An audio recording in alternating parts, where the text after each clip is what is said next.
माकडे मुठी धरिले फुटाने, गुंतले ते नेने हात तेथे. संत तुकाराम महाराज सांगतात की एका माणसाने माकडाला पकडण्यासाठी एका अरुंद तोंडाच्या भांड्यामध्ये फुटाणे ठेवले. माकडाने त्या भांड्यामध्ये हात घातला आणि फुटाण्यांची मोठी मूठ भरली.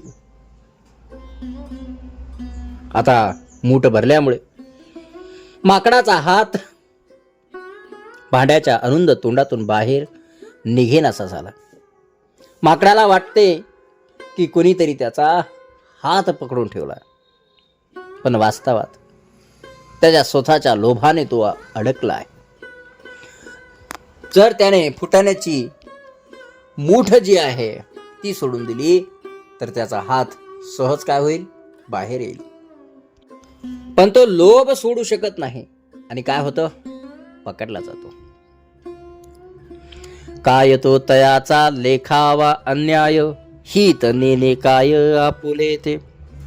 येथे तुकोबाराय विचारतात की यात त्या माकडाचा काय अन्याय मानावा.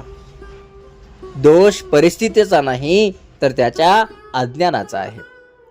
त्याला आपले खरे हित कशात आहे हेच समजत नाही.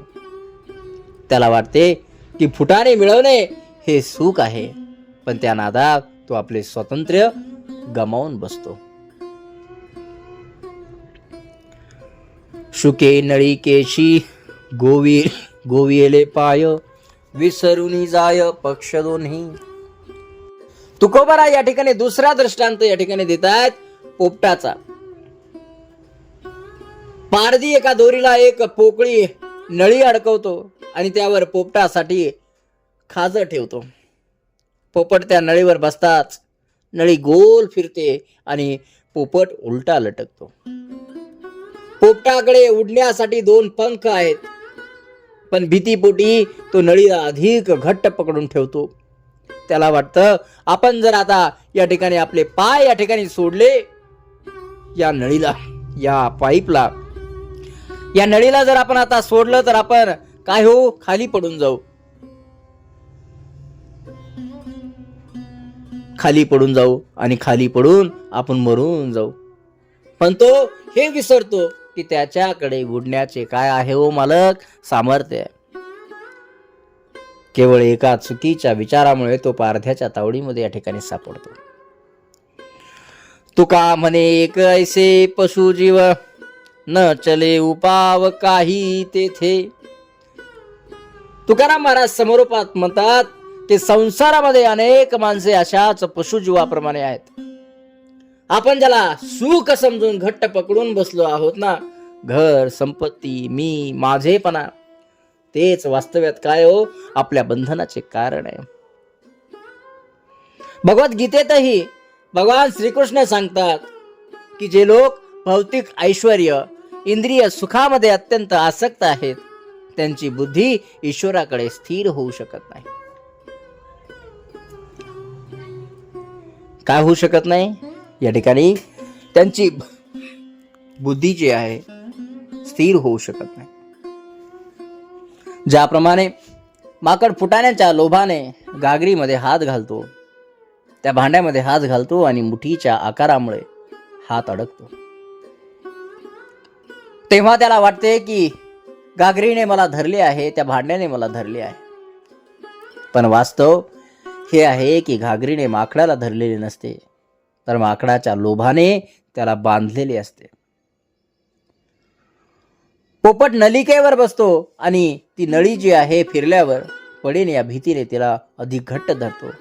त्याच्याकडे पंख असूनही तो उडत नाही, कारण त्याला वाटते की नळीने त्याचे पाय धरले आहेत आणि जर आपण ते पाय सोडायचा प्रयत्न केला तर आपण या ठिकाणी मरून जाऊ. संसारातील माया आपल्याला बांधत नाही, तर आपणच ममत्व आणि आसक्तीच्या रूपाने संसाराला घट्ट या ठिकाणी पकडून ठेवतो.